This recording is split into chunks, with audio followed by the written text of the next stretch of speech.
Welcome to Rewilding Work. I'm Paul Miller. Rewilding Work captures stories and examples of how senior leaders and change makers are transforming the world of work in their organisations. We'll talk to directors of HR, specialists in the future of work, leaders of strategy in places like Adobe, Coca-Cola, Estee Lauder and Microsoft. And one big reason for launching this series is that if we change the world of work, we change the wider world. I remember talking to one senior leader at Walmart, and they said that if they make a decision just to change a light bulb in one of their stores, the total effect of these small environmental changes really adds up year on year. Small changes, big impacts. And in this episode, we hear some powerful examples as we get into what ecology could mean in the world of work when it is deeply ingrained in the culture. I talked to Jesper Ambrosius, Director and Head of Environmental Centre of Excellence at Grundfos, one of the largest and most significant water pump manufacturers in the world. And before that, Jesper was Director of Sustainability and Circularity at Lego. He lives and works in Denmark. So do subscribe and like right here so you get alerted to each new episode. Now let's hear from Jesper.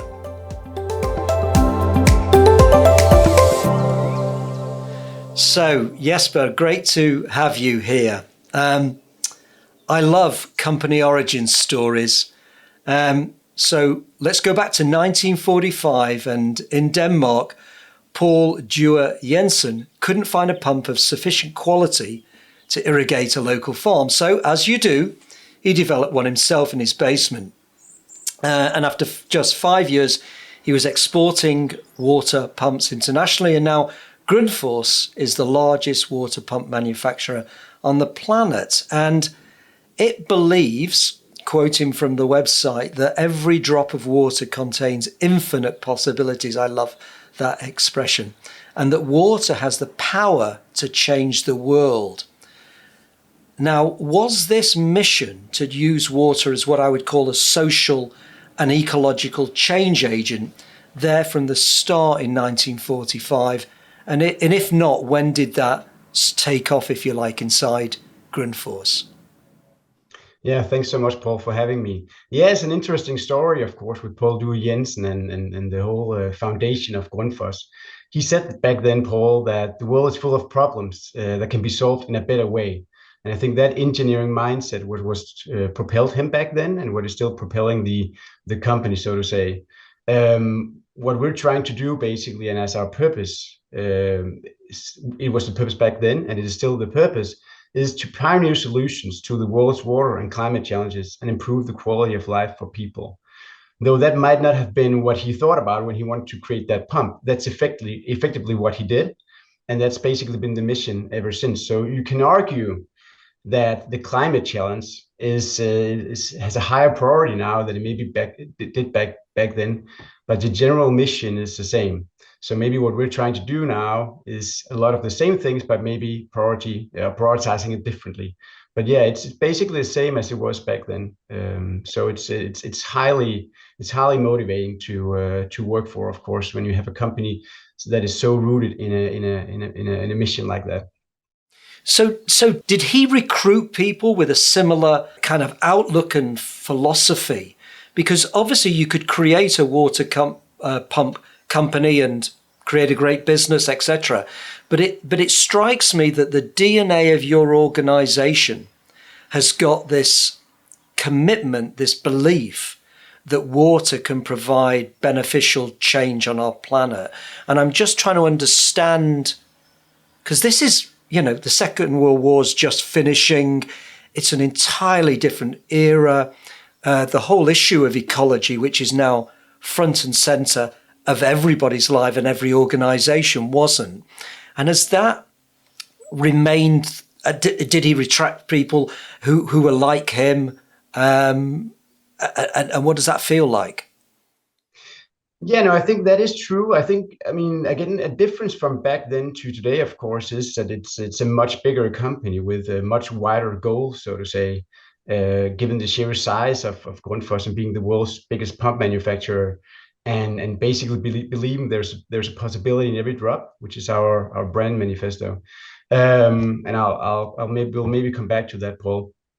But I think it's true. I mean, what I hear, and of course I don't know it in details, but what I hear is that back then he was mostly engaged in solving an issue that he could see a huge potential for, which is really making sure that we move water basically at a high level. So I think those he attracted back then were mostly engineers. It was a highly, you could say, dense engineer company. It still is, but it was even more back then. But I think again there was maybe less than the actual engineering quality, more the idea that we want to make a difference and we want to solve issues. And he saw this bigger issue that he could see, was not only a Danish issue but a worldwide issue. So I think that kind of ambition and that being able to actually, see also across the borders and see it at a worldwide scale is something that is still driving the company. So I think a lot of what happened back then when new companies were created, they were very local and very local oriented. I think Paul from the beginning was very global in his mindset, and quickly he began exporting the pumps, and quickly Grundfos became actually a global company, has been a global company for many years. And I think it was in the 70s that then they also created a foundation actually to help improve life of people as well. So I think it's been there from the beginning with Paul as well. But I think back then maybe without knowing in detail, it started out as an issue that he could see a huge potential for solving, and he could see it on a much wider scale than just Denmark. Yeah, and I think it's fascinating because obviously every organization, every workplace has been having to re-examine its relationship with the environment. And obviously, at the worst case scenario, you end up with greenwashing. But in a way, Grundfos is like the opposite of greenwashing. It's like so I think what's interesting about this story and why I wanted to have you on today is really what can companies learn from the culture that was really there from the beginning. And it strikes me that the relationship that Grundfos has with nature is way beyond carbon reduction and net zero. And I wonder how you would describe that relationship and how does it affect the work culture? And I know you've only been at Grundfos for a few months, so obviously you probably haven't picked it all up and ingested it fully. But how does the culture at Grundfos feel through this ecological social change mindset? Sure. No, it's a great question. Maybe let me start with to read something out loud for you, Paul, if that's okay. We've actually just released a new brand manifesto, like a month into my stint. So that was neatly timing for me. So let me just read that out, and then I can elaborate afterwards. So basically, we're saying that life cannot exist without it. It is at once invisible and immensely powerful. It moves mountains, shapes valleys, and defines borders. And it is at the heart of everything we do. Grundfos has always been driven by water, to defy gravity with our first pump, to create efficiency and to save energy, and to help sustain humanity everywhere.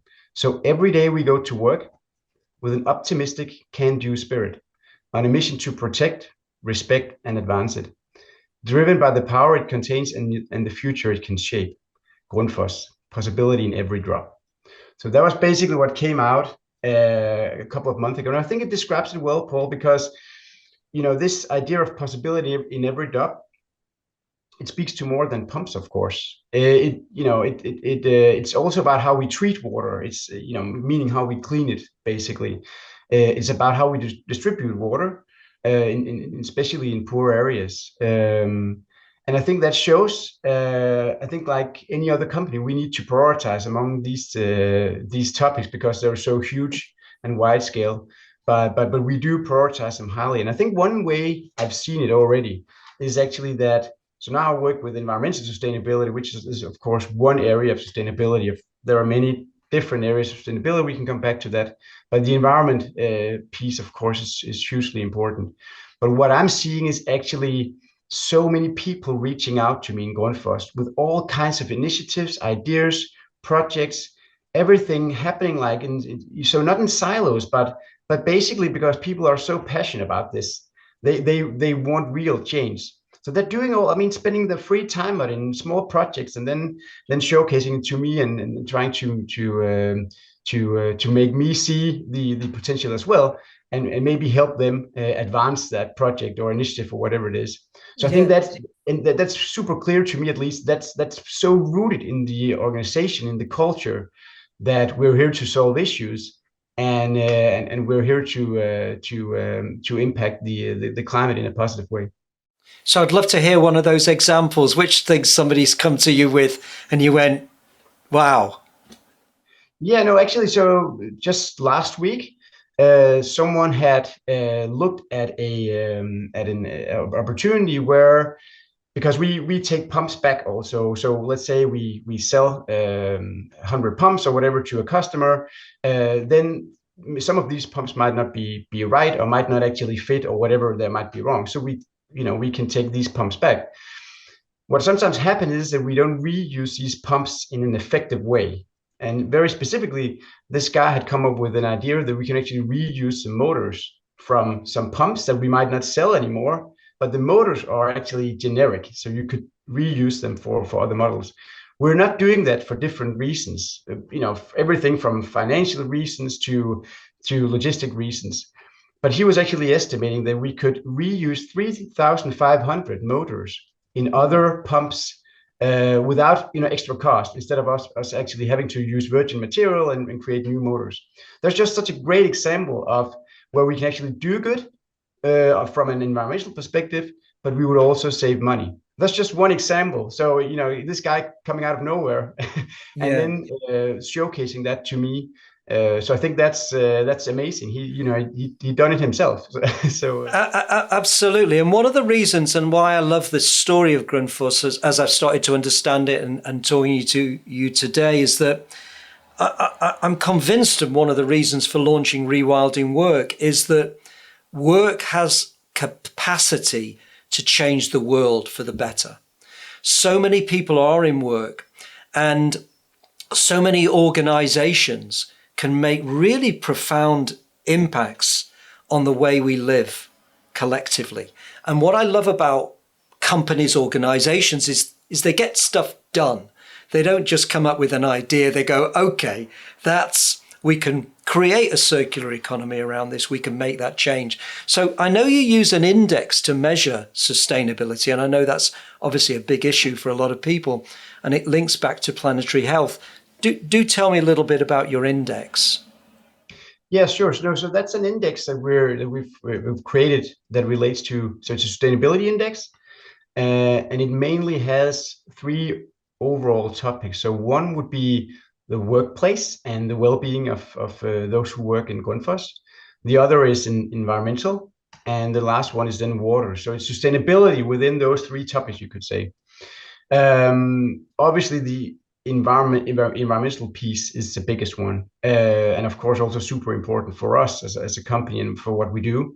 But I think it's interesting, right, that we also think about work as that should be sustainable as well. So it's not only about, you say, the physical working conditions we have on our many plants, of course, where it can be dangerous, of course, because of big machines and so on and so forth. Grundfos is a big manufacturing company, but also actually the mental well-being of colleagues. So we do measure that actually, and we do take it very seriously. So that's another way of being sustainable, right? It's fine that we have, or it's very important, of course, we have the mission and the ambition that we do have.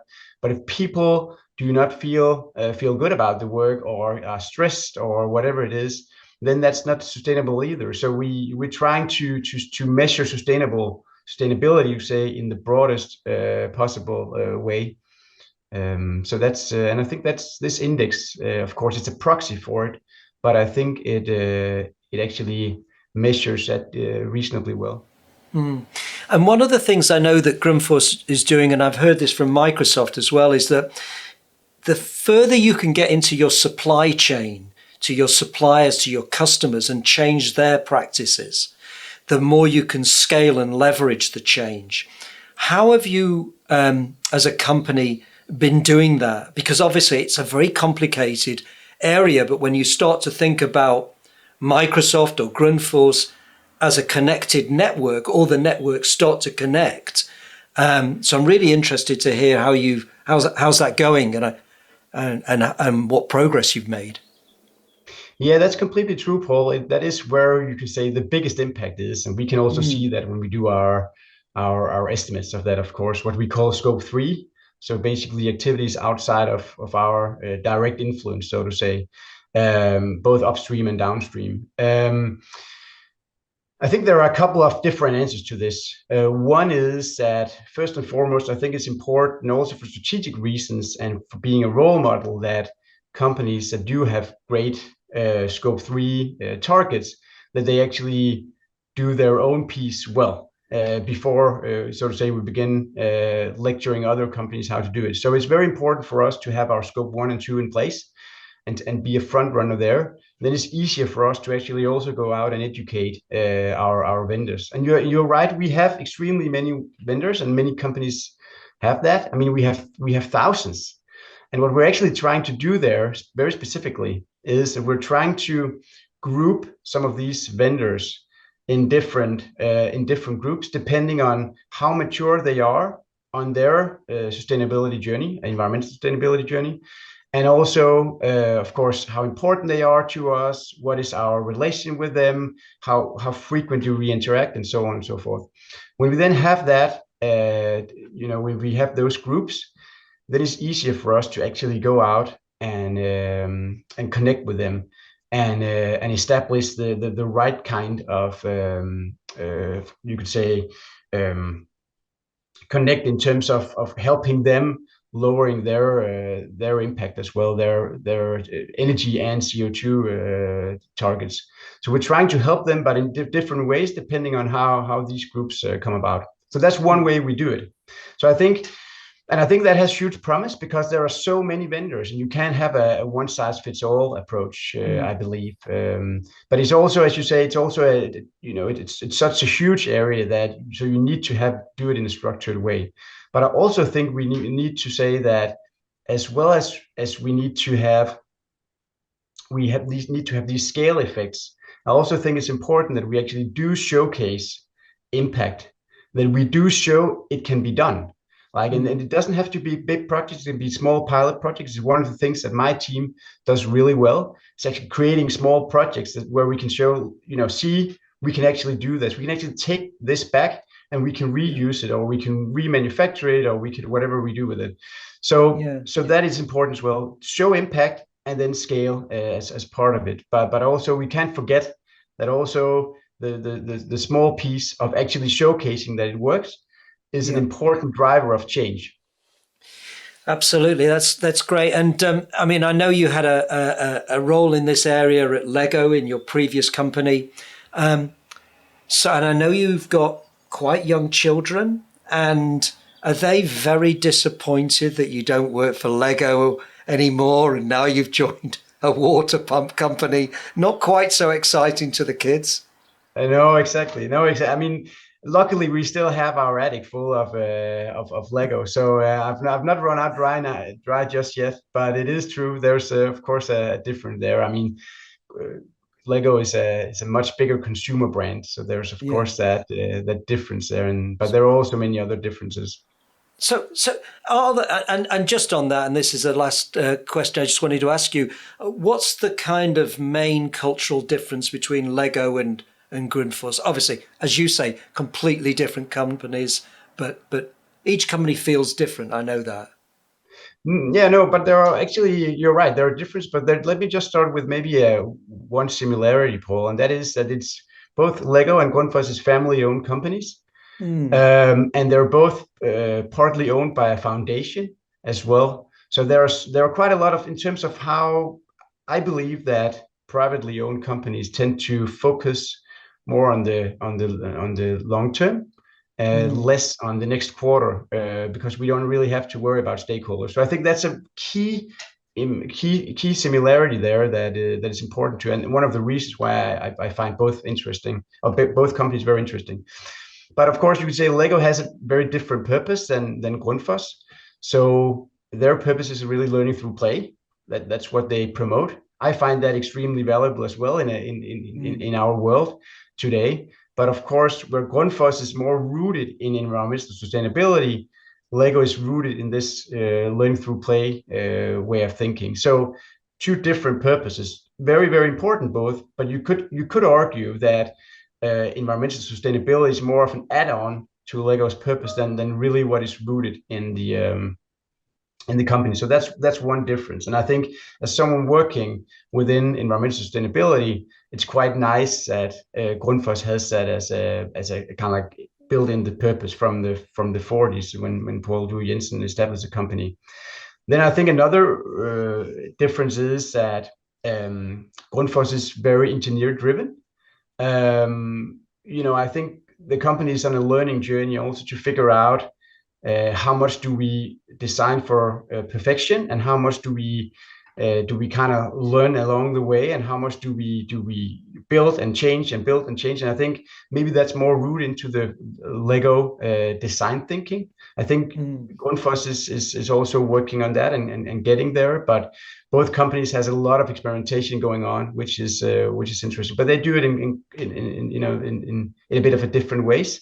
And then, of course, as I said earlier, also Lego is a big consumer brand. I think a big part of how Lego influences around the world is via its social media and because people know the brand. We don't, as end users, we don't actually know. I guess most of us don't know what name actually is on the pump we have in our houses. So I think Grundfos more from the beginning has had to influence also via organizations and via politicians and so on. Lego has, just recently began actually being more political than Grundfos. So different ways of trying to influence the public. Well, I mean, I really admire what you've done with your career, Jesper. We've known each other for a little while. You started off in a workplace role at Lego, moved into sustainability, environmental, and I love the way that your purpose in life has become your purpose in work. And it sounds to me like you've found your home. Would that be right? Exactly. No, exactly, Paul. I mean, that was you're right. I've been working within strategy and leadership for the last 10 years in many different places, especially many different parts of the organization in Lego in particular, of course. But my last stint within sustainability, environmental sustainability, that was what really caught my like, this is where I belong, this is where I want to be at the next 10, 15, 20 years. So Fantastic. there's definitely now an intersection between my passion and purpose of life, and then also the workplace. So I'm super happy about it. Well, Jesper, thank you so much for sharing your story, the story of your organization and what you're doing, and it's been great to have you on. My pleasure, Paul.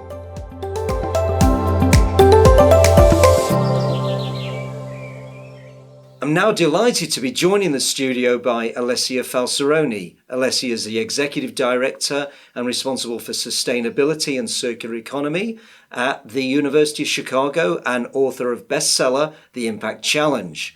Also being joined by Henning Drager. Henning is the Senior Global Sustainability Director at tax advisory and audit firm BDO International. Great to have you both here. Alessia, can I just start by asking you for your reactions on what Jesper Ambrosius from Grundfos shared with me? Well, for me, Paul, was really interesting to hear that he had actually just recently joined the company, and yet he was put in charge of a center of excellence for environmental sustainability at a company that has also just announced a new promise. And that promise, as you also pointed out, I felt it goes way beyond their paying customers. And so hearing, Jesper really look at not just the needs of environmentally focused innovation, but also the need of the entire enterprise culture to move in a way and grow from the quality of engineering, the quality of product design, into understanding, what does it mean doing relentless innovation when you're touching the life of people, was actually quite a bold vision, especially again when seen through the eyes of somebody so new to the organization. So I caught in him really this idea of a culture of experimentation, and almost Right. at the center of excellence for environmental sustainability would actually bring that experimentation as part not just of the customer's relationship, but also the way they distribute their products. It was really interesting. I had to pause and reflect on that, because when you are a company like Grundfos, right, with such a history, as you also pointed out, why would you change anything, right? Why would you even consider to moving away from what has been paying off quite well, for you, even globally? So that was the aspect that I really appreciated the most. And also, the idea that there is a communication within the organization that is quite different when you're handling manufactured good versus when you're seeing that good as reflective of the impact that it has when it leaves your own plants and it goes in the hands of your customers. That was quite interesting, I found. Yeah, and Henning, I mean, Grundfos is a really unusual organization, because on the one hand you think water pump manufacturer, that doesn't really, well, I don't know what the word is. It's quite a functional organization, but it felt like Jesper was creating quite a different story around the organization. What struck you about that? Well, first of all, I have to declare as Danish citizen that Grundfos is mainstay, and I have known even before I joined the sustainability movement for many years what they have been doing, and I would consider them most certainly at the top echelon of progressive, openly communicating companies. So really proud that they get more of a platform, because they're not listed, unlike maybe in the Nordisk. So it's fantastic to hear them. So two things struck me. First of all, the new brand promise or set of values around there's opportunity in every drop. When Jesper talked about the original founder's idea, where they really want to focus on a limited natural resource and what kind of impact that can make across many industries, and that none of these drops should be wasted. They should be seen as an opportunity. I felt almost like a generational arc had been made, and I'm sure the founder wasn't aware of it, between what he originally wanted to do and what Jesper talked about when he said, the circular economy hits us in two ways. One, ideas, like Alessia was saying earlier, being invited to brought in. I think the removal of existing motors from non-existing pumps being included, and thus saving energy, time, money, and processes.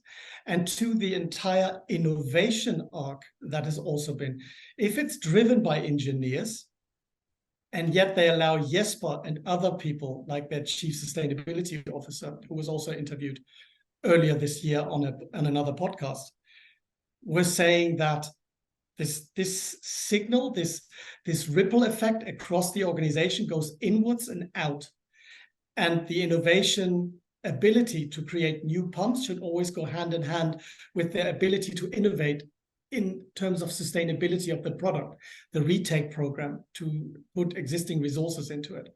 That makes Grundfos a very visionary, not perfect, but a very visionary company that really has thought through all the processes and the entire chain.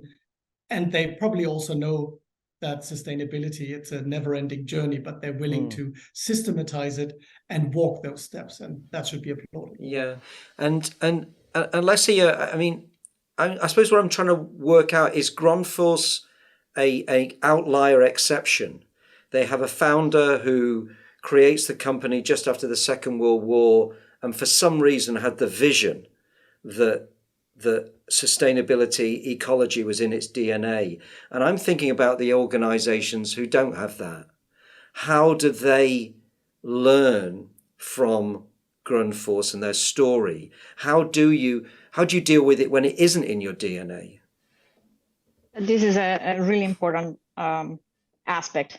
I agree with you, Paul. especially because what I hear in my day-to-day is smaller enterprises that are not listed, that are not public, that don't have the airtime or even the pressure, or other set of financial stakeholders that come in, many times are more resourced, considering internal capital, people, technology, than other organizations that are not. And in the case of Grundfos, we actually hear a very different message. We hear that actually there is, as Henning was pointing out, right, a reflection of this feedback that goes, right, from the customers and the communities they touch inwards, and obviously takes over on the engineering part and asks them to be more experimenting with change and with ideas that makes both economic and environmental sense.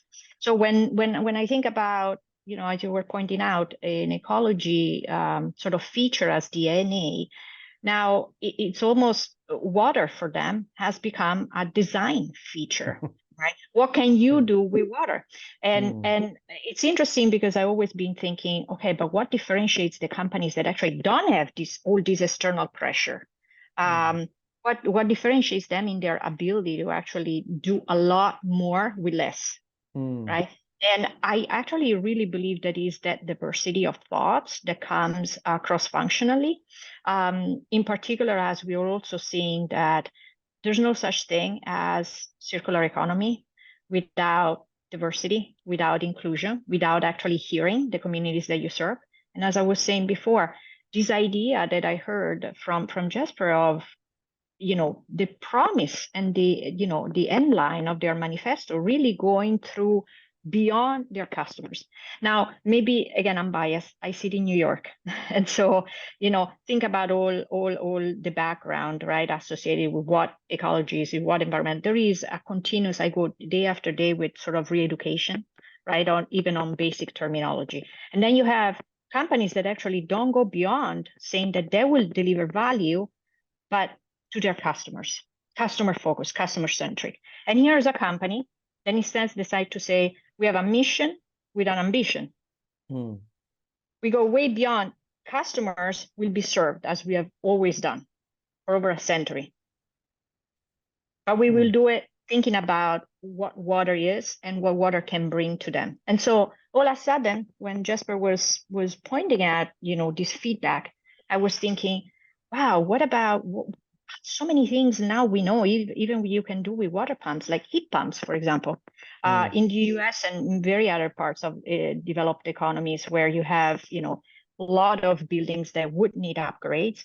Now heat pumps are becoming, extremely important. And now you have, somebody that produces water pumps and does it, with a level of excellence that can all of a sudden become, the enabler of many other changes. Yeah, and Henning, what strikes me is that I think Grundfos is not an outlier example, but actually a kind of leading indicator. And actually, once you start to look at your products or services as a scarce resource, as a resource, maybe as a resource that needs to be protected, managed properly, you could apply that same principle. They've applied it to water. Even though they're a pump manufacturer, you could apply that same philosophy, if you like, couldn't you, in service organizations or any product? Absolutely. I want to come back to what Alessia said around what founders, or if you are a listed company with a huge shareholding of the original founder or the founder family, it's very interesting to see a lot of research coming out that those private organizations or listed company with big family shareholdings, they actually financially in the medium to long term do better than a fully listed companies or a private company owned by, let's say, private equity. That's very interesting. We are studying that, looking at what are the attributes of these founders and their employees and management teams and boards to be able to look at how they create value for their stakeholders. And there must be something in the water, I was just about to say, at Grundfos that really makes this connection between what was it originally set up to do. The pump didn't exist to service the irrigation needs, I believe. to now, and Alessia, great arch here to the heat pumps and other forms of pumps. How do you evolve your sustainability through the limited resources you have, but if you really track what kind of needs do they serve and what impacts do they have? A bit like when people are saying, we are sustainable now. Yeah, but are you tracking the sustainable impacts of your investments, of your products and your services? That's called impact investing, or sustainable tracking of your impacts. And many or most of the companies I look at do really not do that. It's more of a one-off, quarter by quarter, if you are listed in the Anglo-American world. Or like Grundfos, a much more, probably sustainability for them will be, we are going to be around in 100 years and we'll have products that are relevant. We'll have the right mix of people who are doing it, but still with the founder's spirit probably anchored within. And that's what makes me so excited about the innovation ability of companies which are not dictated to by lots of shareholders or a few anchor shareholders. Yeah, and Alessia, I mean, I love the manifesto that Jesper was talking about. The possibility in every drop, and I'm just kind of wondering how you feel that could be adopted across more organizations, perhaps not ones that are private, but ones that are out in the public. Well, it's interesting, right? When I was hearing Jesper read aloud the end line, I felt like I had to go back and dig the poem by Samuel Taylor Coleridge, the one that says, "Water, water everywhere, nor any drop to drink." Right? Because technically, when we are looking at what we think of water or other natural resources, we think right away out they're finite. And so in general, especially in developed markets, right, we have thought of access and affordability. But reality is, with access and affordability, we don't really necessarily listen to other needs that may be coming up as a result of the use of water. And I think that's what Jesper was pointing out when he was talking about the way they distribute water. Not just the way they manufacture the products, but the way their products enable better distribution. And all of a sudden, it came to me this, I don't know how accurate it is now or how old it is, but there was a statistic by the WaterAid that was pointing out that every 2 minutes, there are, children that are younger than age 5 that actually die because of water contamination. So it is a statistic that is not just dramatic. It points out an health issue, but also points out to the ability now through research and engineering and that relentless innovation to understand that water pollution in many respects in our developed economies actually is more of a problem than the affordability of water in general. So water is still scarce, but the water that we reuse, and when we do any circular economy design, we need to think about other issues that probably when the founder started, I'm pretty sure when the founder started Grundfos, you wouldn't have had the issue of microplastics, right, in water. So they may have had lead, but not that. Yeah. So that's a remarkable consideration, right? Great, thank you. Well, thank you so much, Alessia, and thank you so much, Henning. It was fantastic to have you in, and fantastic to much appreciate everything that you've shared today.